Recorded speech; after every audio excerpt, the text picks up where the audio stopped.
بونجور، حب اليوم اقدم لكم وصفة اللحمة بعجين. هيدي الوصفة كتير مميزة لأنه أنا اللي مظبطة اللحمة وبهاراتها على ذوقي من سنين طويلة. وهلأ رح نبلش بالعجين. هلا رح بلش بتطبيق العجينه، واول شيء رح اقول لكم عن المواد. بس كمان بحب اذكركم انه انا كل فيديو بعمله المواد والمقادير بذكرها بالانجليزي وبالعربي باسفل الفيديو. وما تنسوا تعملوا سبسكرايب ولايك وشير كمان الفيديو ليصلكم كل فيديو بعمله جديد. هون انا عندي كبيتين ونص طحين ابيض، وعندي كمان كبيتين طحين اسمر، وكمان رح احط ملعقتين حليب بودره، ورح احط ملعقه كبيره خل ابيض، ورح احط ملعقه كبيره سكر هيدي للخميره.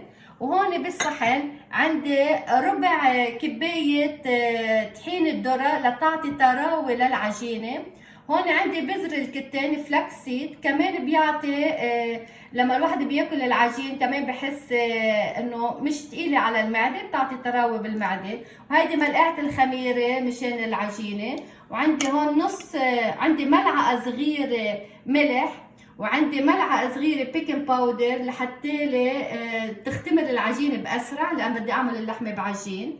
وهون انا عندي ربع كوب زيت نباتي، العجينه دائما بنحط لها زيت كمان لتعطي طراوه. وكمان بدي مي كبيتين وربع مي فاتره فطور بفطوره الشمس، مي فاتره. وهلا رح نبلش. اول شيء لما بدنا نبلش بالعجينه لازم نحط الخميره بالمي الفاتره، ولحتى تطلع عنا الخميره وتكون ظابطه لازم نحط لها سكر حتى البكتيريا تبعت الخميره تشتغل. بنحركهم منيح بنتاكد انه الخميره دابت بالمي. وهلا رح فرغ الطحين الابيض بالجرن تبع العجانه. هلا اللي ما عنده عجانه في يعجن على ايده. وهيدا طحين الاسمر فوق طحين الابيض. وهلا هون هذا الحليب البودره الملعقتين فوق الطحين. وهيدا بذر الكتان، وهيدا طحين الذره، هيدي الملح، وهيدا البيكنج باودر. وهلا من بعد ما حطيت كل شيء رح ركبها ورح دور العجانه لحتى تحركهم ببعضهم تعملهم ميكس اكيد على السرعه الخفيفه. انا حاطه العجانه على السرعه ابطا شيء خفيفه. هلا رح سقط المي مع الخميره والسكر شوي وشوي. وهلا رح احط الخل الملعقه كبيره خل ابيض. وهلا رح فرغ الزيت عليها، ربع كوب زيت نباتي. هلا لازم اتركها شي 5 دقايق تعجن العجينه، كل ما انعجت العجينه كل ما كان احلى. هون بقدر قوي السرعه درجه وحده بس بقوي لها سرعتها. صار لها تقريبا شي 5 دقايق عم بعجنها. وهلا من بعد ما كان لها 6 دقايق العجينه ماشيه وعم تعجن لازم اوقفها لانه بقاش بدها. وهلا خلص عجنها لازم شيلها وحطها بالجار. انا هون الجار دهنته بالزيت، حطيت بكعبه زيت حتى لي ما تلزق العجينه فيه. وهلا هيدي هي العجينه طريه. هلا لما بصير لها نص ساعه عم تختمر او ساعه بتشد اكثر من هيك. بس هذا العجينه اللي بدي اياه للحمه بعجين، هيك لازم تكون العجينه طريه. بس بقلبها بالزيت بتضلها كمان حتى ما ينشف وجهها، كمان بتضلها طريه لما بقلبها بالزيت اللي كنت دهنه فيه الجار. وهلا بغطيها لساعه وبهالوقت لحضر الحشوه. وهلا رجعت لكم من بعد ما طحنت البندوره والبصل مع بعضهم. رح اقول لكم عن المقادير. انا هون عندي لحمه ناعمه، لحمه بقر ناعمه 700 جرام لحمه ناعمه. هون عندي انا بندوره وبصل طحنتهم وجهزتهم. انا زنت البصل قبل ما طحنته طلع 300 جرام، والبندوره طلعت 650 جرام. حطيتهم مع بعضهم بمطحنه الطعام وطحنتهم وجهزتهم. هون انا عندي رب بندوره ملعقه كبيره ونص، يعني ملعقه كبيره ونص رب بندوره. هون عندي لبن زبادي ربع كوب لبن، وعندي طحينه. طحينه عندي ملعقتين كبار طحينه، وكمان بدي احط لها للحشوه دبس الرمان، ملعقه كبيره دبس الرمان، وكمان بدي احط لها حار نص ملعقه صغيره حار. هيدا يلي ما بحب الحار في ما يحط حار، هيدا اختياري. هلا هون بالنسبه للبهارات والملح، هلا رح احط البهارات والملح على اللحمه وبدوقها، اذا عايزه برجع بزيد لها. انا هون عندي بهارات اللحمه بعجين. قبل ما المحلات، محل ما انا ساكنه يجيبوا بهارات لحمه بعجين، كنت استعمل 7 بهارات. يلي ما في عنده البهارات الخصوصي للحمه بعجين بيستعمل 7 بهارات. هون عندي ملعقه كبيره ملح، هون عندي ملعقه صغيره بهار اسود، هون عندي نص ملعقه صغيره بابريكا. وهلا رح نطبقهم. اول شيء بس بدي بلش بالحشوه، لازم احط اول شيء البندوره، لانه لازم ندوق الحشوه اذا كانت بحاجه لبهارات او ملح. هيدي البندوره مع البصل يلي طحنتها.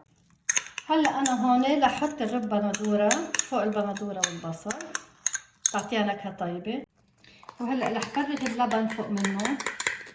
هيدي الريسيت مثل ما قلت لكم باول الفيديو انه هيدي من اختراعي انا، بس صدقوني كتير طيبه، صدقوني اطيب من الفران بكتير بكتير. وهلا هيدا الطحينه بدي فرغه فوق منه، ملعقتين كبار طحينه. وهلا بدي احط البهارات، هاي البابريكا، البهار الاسود، الملح، وهذه بهارات اللحمه بعجين خصوصي. مثل ما قلت لكم اللي ما عنده البهارات تبع اللحمه بعجين بجيب 7 بهارات وبحطه. هلا لازم اخلطهم منيح منيح لتذوق ملحهم وبهاراتهم اذا بعد بحاجه، هيدا قبل ما سقط اللحمه.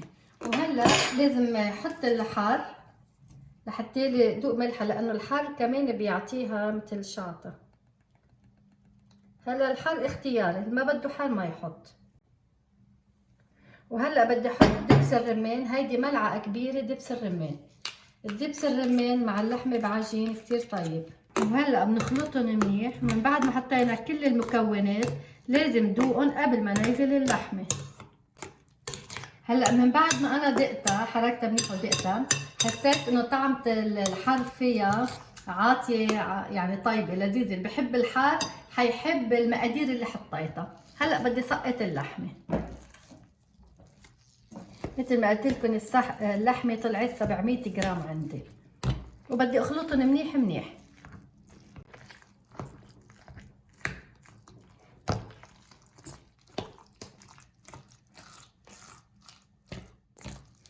انا بنصح كل واحد عم يتفرج علي هلا على الفيديو يجرب هالوصفه اللي عم بعملها، لانه كتير طيب.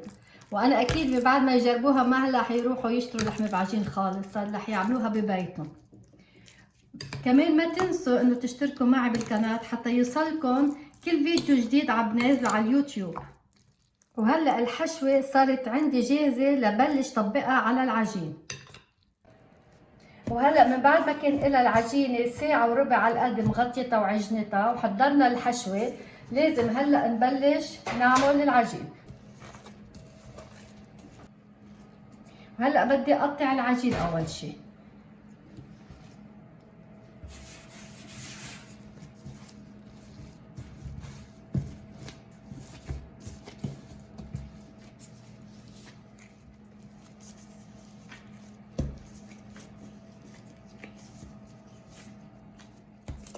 هلا اذا كنت حابه اعمل العجين كله نفس القياس، بزين العجين، بحط حد مني ميزان صغير وبزينه ليطلعوا كلهم نفس القياس. عم جرب اعملهم كلهم 80 جرام، كلهم نفس القياس نفس الحجم.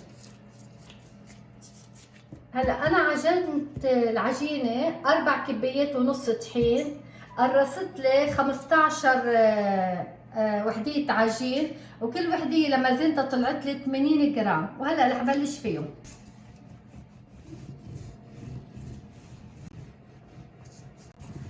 هلا انا قرصت العجين وما ريحته، بلشت فيه دغري للفطاير، بس هو احلى اذا بس يتقرص العجين يتريح كمان 10 دقايق ويتغطى بنايلون او شقفه ويتريح، احلى بينمد معكم.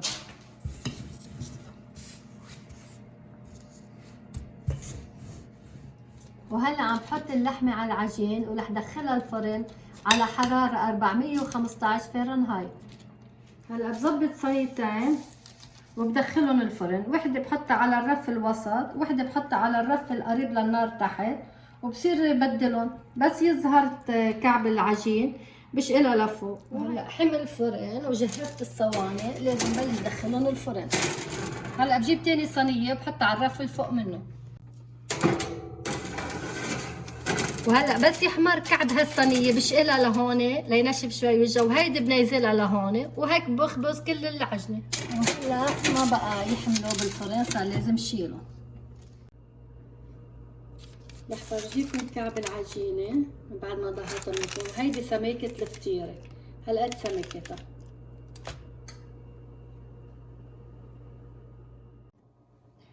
انا هون رح مدلكم وحده على رغيف خبز بيتا براد، مع انه بقي عندي 3 ارغفه عجين، بس لاشعكم انها بتنمد على الخبز كمان وبتطلع كتير طيبه.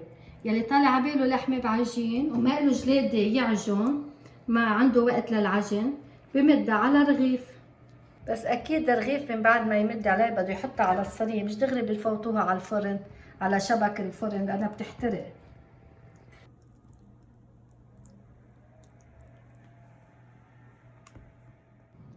وهيدي كانت وصفتي لليوم. قدمت لكم لحمه بعجين، بتمنى تكونوا حبيتوها وجربوها، والف صحتين.